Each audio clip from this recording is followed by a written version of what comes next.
Oi, Arezico, tudo bem? Eu sou Fernanda Bock, eu faço parte do time de sustentabilidade da Arezico e eu estou muito feliz de estar aqui hoje, estreando um ciclo de videocasts para falar de um tema que está super em alta aqui no grupo, que é o tema de matérias-primas sustentáveis.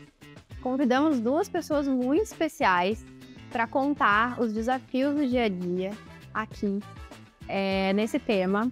São duas pessoas muito mão na massa, então apresentando para vocês Dani Reicher, da Anacap, e Eurico Mano, da Almi.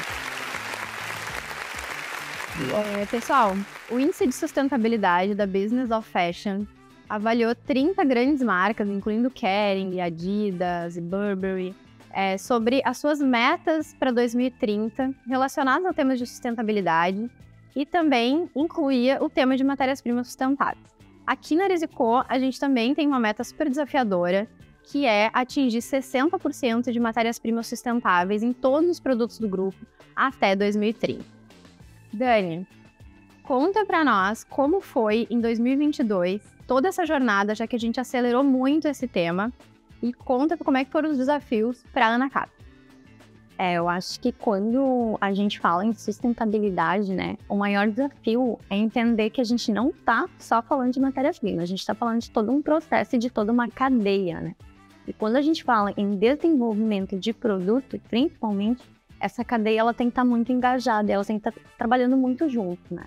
Então, eu acho que o maior desafio foi esse, de trazer os fornecedores também para essa jogada, né? De convencer eles de que aquilo ali é muito importante, que não é uma meta qualquer, é uma coisa muito importante para a gente.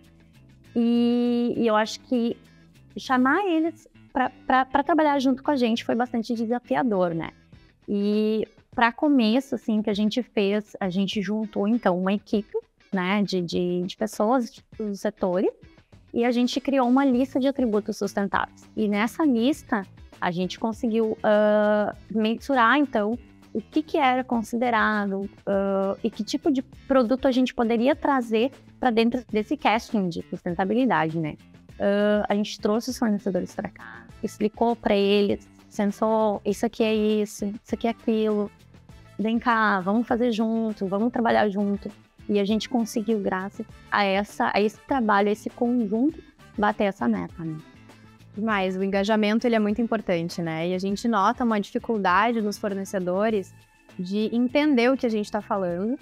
E eu acho que tem o ponto de que às vezes eles têm muitas coisas que se encaixam dentro desses atributos e eles não fazem ideia. Exatamente. Acho que o ponto principal dessa lista de atributos foi mostrar para eles que eles já são sustentáveis às vezes, mas eles não sabem.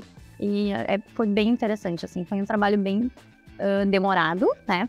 A gente demorou para estruturar tudo isso, mas no momento que foi estruturado, fluiu e todo mundo conseguiu entender e conseguiu abraçar essa causa junto com a gente. Muito bom. Bom, a nossa meta aqui, né, enquanto grupo, ela não só foi atingida, como ela foi superada, né? A gente tinha uma intenção aí de atingir 17% de materiais sustentáveis nos produtos, e aí a gente está falando de calçados nesse primeiro momento, né? Isso não se aplica muito para a Almi, porque a Almi ela já nasce com uma proposta diferente, mas é um grande desafio para as outras marcas. E essa meta, a gente já chegou no final do ano e atingiu 28% na média, considerando todas as marcas. O desafio esse ano é porque a gente precisa fazer de 2 a 3% a mais em cada marca. A meta para 2023 ela é de 33%. Dani, existe uma colaboração entre as marcas para atingir esses resultados? O que tu pensa sobre essa colaboração e como atingir de uma melhor forma esses nossos ousados objetivos? Sim, não, com certeza existe uma colaboração muito grande, principalmente por parte dos analistas, né? Porque a gente entende a dificuldade que é justamente compreender isso e passar isso para o nosso fornecedor, né? Então, a gente tem um grupo de WhatsApp onde a gente compartilha experiências, contatos e tal entre nós, né?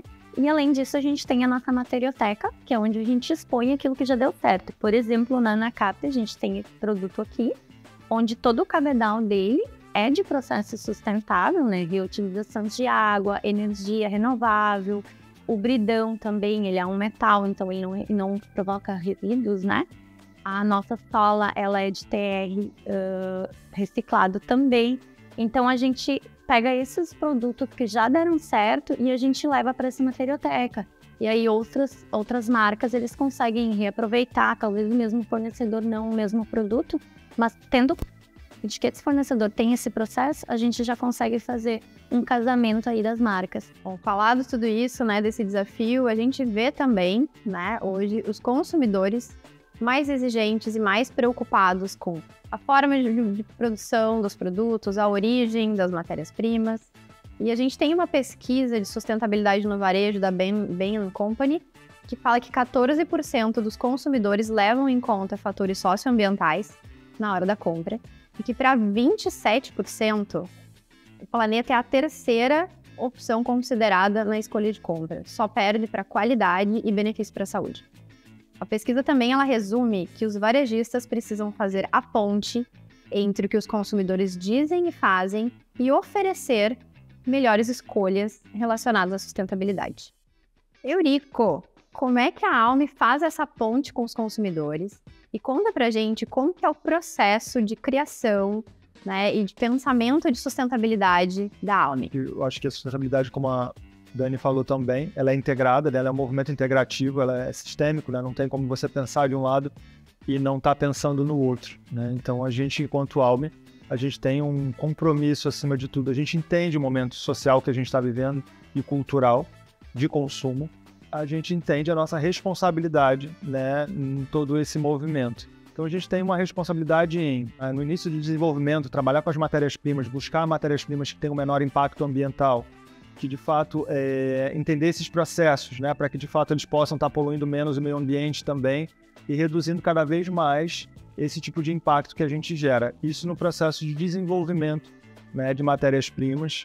Aí a gente começa a pensar na parte de desenvolvimento de produto, que é justamente onde a gente consegue pegar essas matérias-primas junto com os processos e desenvolver calçados que estejam mais coerentes com a nossa proposta. A gente entende, enquanto marca, que é muito importante a nossa contribuição para a cultura de um consumo mais consciente, né?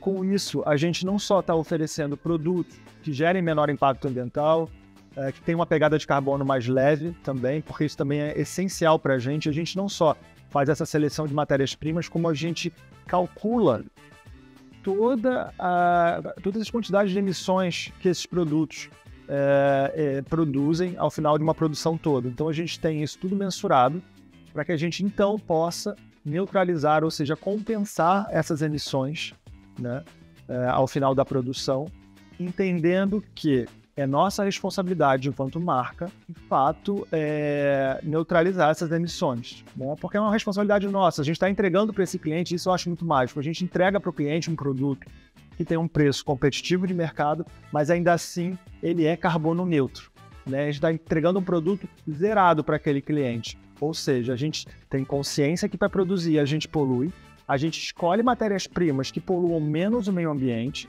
e a gente ainda se responsabiliza pela aquela quantidade de poluição menor que a gente gerou e a gente entrega isso para o cliente.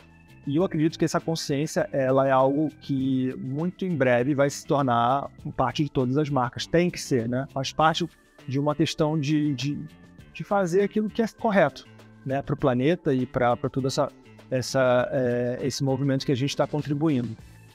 E como é que a gente atravessa isso até o cliente? Como é que a gente comunica isso, né? Então, assim, nossos produtos, eles vêm com QR Code, onde você tem ali todas as informações de composição material, rastreabilidade, por onde ele passou, as etapas que ele passou, né? Para que o cliente possa também estar envolvido nesse processo e entender um pouco mais daquilo que ele está consumindo, né? Porque eu sempre falo que é o seguinte, o consumo, ele basicamente como uma política.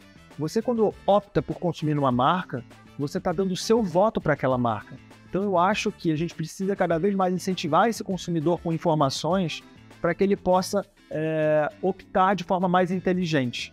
E eu nem falo de um consumo sustentável ou consciente, eu falo realmente de um consumo inteligente, porque faz sentido esse tipo de coerência, de consciência, quando você está buscando um produto, né? Então, eu acho que te respondi mais ou menos todos os pontos aí. Sim. E o que eu acho muito legal é que o que tu traz aqui é o pensamento de ciclo de vida na prática, né? É saber que existe um impacto na escolha da matéria-prima, no processo produtivo, na entrega na casa do cliente ou na loja, né? E que também depois que esse cliente usa, também tem o impacto do descarte. E eu sei que a Almi também oferece logística reversa, ou seja, né, as pessoas podem pegar os seus produtos que não usam mais, que não tem para quem doar, ou não querem, ou não podem mais ser doados, né, não tem para quem repassar ou vender, né, de segunda mão, mas que também existe essa possibilidade de deixar lá na loja, num coletor, mas isso é uma pauta para o próximo videocast. Mas é importante falar sobre esse ponto. Muito. Eu acho que vale a pena trazer, porque sim, de novo, a gente entende que a gente está num momento de transição e a gente tenta oferecer para o cliente o máximo de uma experiência consciente possível. Então, sim, os nossos clientes, eles podem sim trazer os calçados que não tem mais serventia para eles e colocar no nosso coletor, que a gente vai destinar esses calçados da melhor forma possível nesse momento. Para já começar a gerar um processo educativo, um processo de não só de consciência, mas de ação, né? De educação, de comportamento, porque a sustentabilidade ela é basicamente sobre isso. Como vocês estavam falando mais cedo, né, sobre os fornecedores e a sensibilização. Eles, às vezes, estão fazendo já etapas sustentáveis, mas eu acho que o nome em si, o título, sustentabilidade, às vezes assusta, intimida. E cabe a gente, né, que está envolvido nesse mercado, desconstruir essa percepção. Porque, na verdade, é algo que tem que ser natural, é algo que tem que ser satisfatório, porque você está, de fato, contribuindo para alguma coisa melhor. Não é algo que tem que ser pesado, né? Embora, obviamente, vai precisar que a gente saia um pouco da nossa zona de conforto e comece a ter novas atitudes. Mas uma vez que essas atitudes engrenam e começam a rodar, faz sentido. Não faz sentido você não fazer da forma correta que tem que ser feito. Com certeza. Acho que a Almi materializa o sonho grande de sustentabilidade, não só do Grupo Aresicom, mas de muitas marcas que trabalham esse tema, quando envolve produto e cadeia de fornecimento, né? Porque entrega pensamento de ciclo de vida, entrega rastreabilidade, entrega transparência, né? E é algo que a gente busca aqui para todas as marcas, né? A nível grupo, né? E a Almi consegue fazer disso um laboratório a nível marca para que a gente possa inspirar as outras marcas e inspirar o grupo como um todo e mostrar que é possível. Não é fácil, né? Eu acho que é um trabalho árduo, tem que ter muito engajamento, muita vontade. E eu acho que a gente está fazendo isso aqui no grupo, não só com a Almi, mas com todas as marcas, todo esse início de trabalho de uma forma muito legal. Bom, gente, esse foi, né, o nosso primeiro videocast, né, de matérias-primas sustentáveis, outros vêm por aí. Queria agradecer imensamente, Dani, Eurico. Queria perguntar para vocês se vocês querem, né, dar algum recado, né, passar alguma mensagem aí para todo mundo aqui do grupo e fora dele também, que está enfrentando esse mesmo desafio com matérias-primas, nesse processo de pensar sustentabilidade no seu dia a dia. Bom, eu acho que, para mim, como profissional, esse desafio que a gente teve, ele foi uma vitória profissional muito grande, né? Foi uma realização profissional, realmente. Porque a gente sempre pensa que a gente é só uma em 1 milhão, né? E às vezes a gente pensa, eu não vou fazer melhor, não vou pensar em sustentabilidade porque eu sou uma em 1 milhão.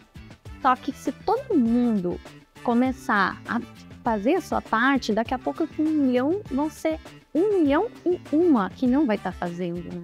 Então, poder ser o começo, poder dar um pontapé nessa direção, para mim, como profissional, foi algo assim, realmente realizador. Eu fiquei muito feliz pelo convite e por ter abraçado essa causa. Foi muito impactante na minha vida. Então, e pegando a deixa da Dani nesse sentido, eu acho que vale a pena a gente refletir um pouco, né, sobre o que geralmente a sociedade tenta impor na gente, que é uma fala que eu acho antiga, que é sobre, né, uma pessoa só não faz a diferença. E eu acho que é justamente o oposto. Uma pessoa só faz sim a grande diferença e tem a possibilidade, na verdade, de fazer essa diferença, né? Porque se você para analisar grandes movimentos culturais, artísticos e sociais, enfim, revoluções que aconteceram na história, elas começaram com um pensador, ou começaram com um grupo pequeno de pessoas pensando diferente, de repente, daquela maioria, né? Pessoas com identidade.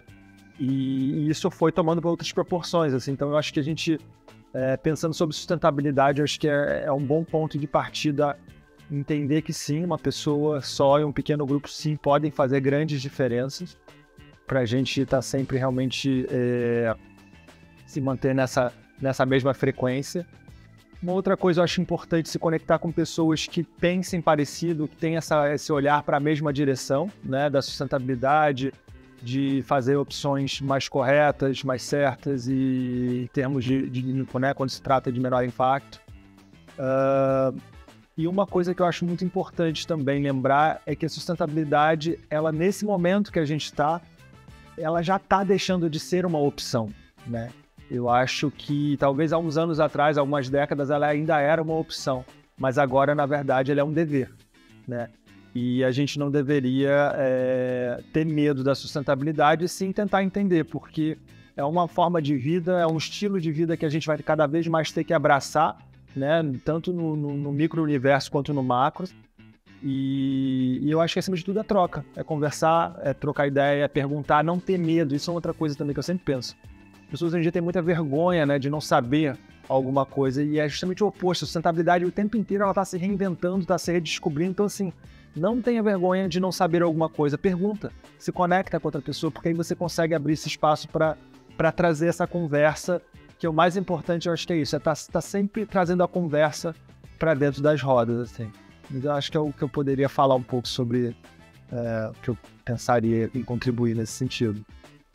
Muito bom, acho que é um pouco disso, né? É como cada um pode fazer a sua parte, como pode colaborar com os outros para fazer as coisas de uma forma melhor, né? Sustentabilidade é isso, é fazer aquilo de uma forma, fazer o que a gente faz todo dia, mas de uma forma melhor. Gente, é um prazer trilhar esse caminho aqui dentro junto com vocês, né? Poder contar com vocês nessa jornada. Então, muito obrigada pela participação aqui hoje. Obrigado. E é isso, gente. Obrigada e até a próxima.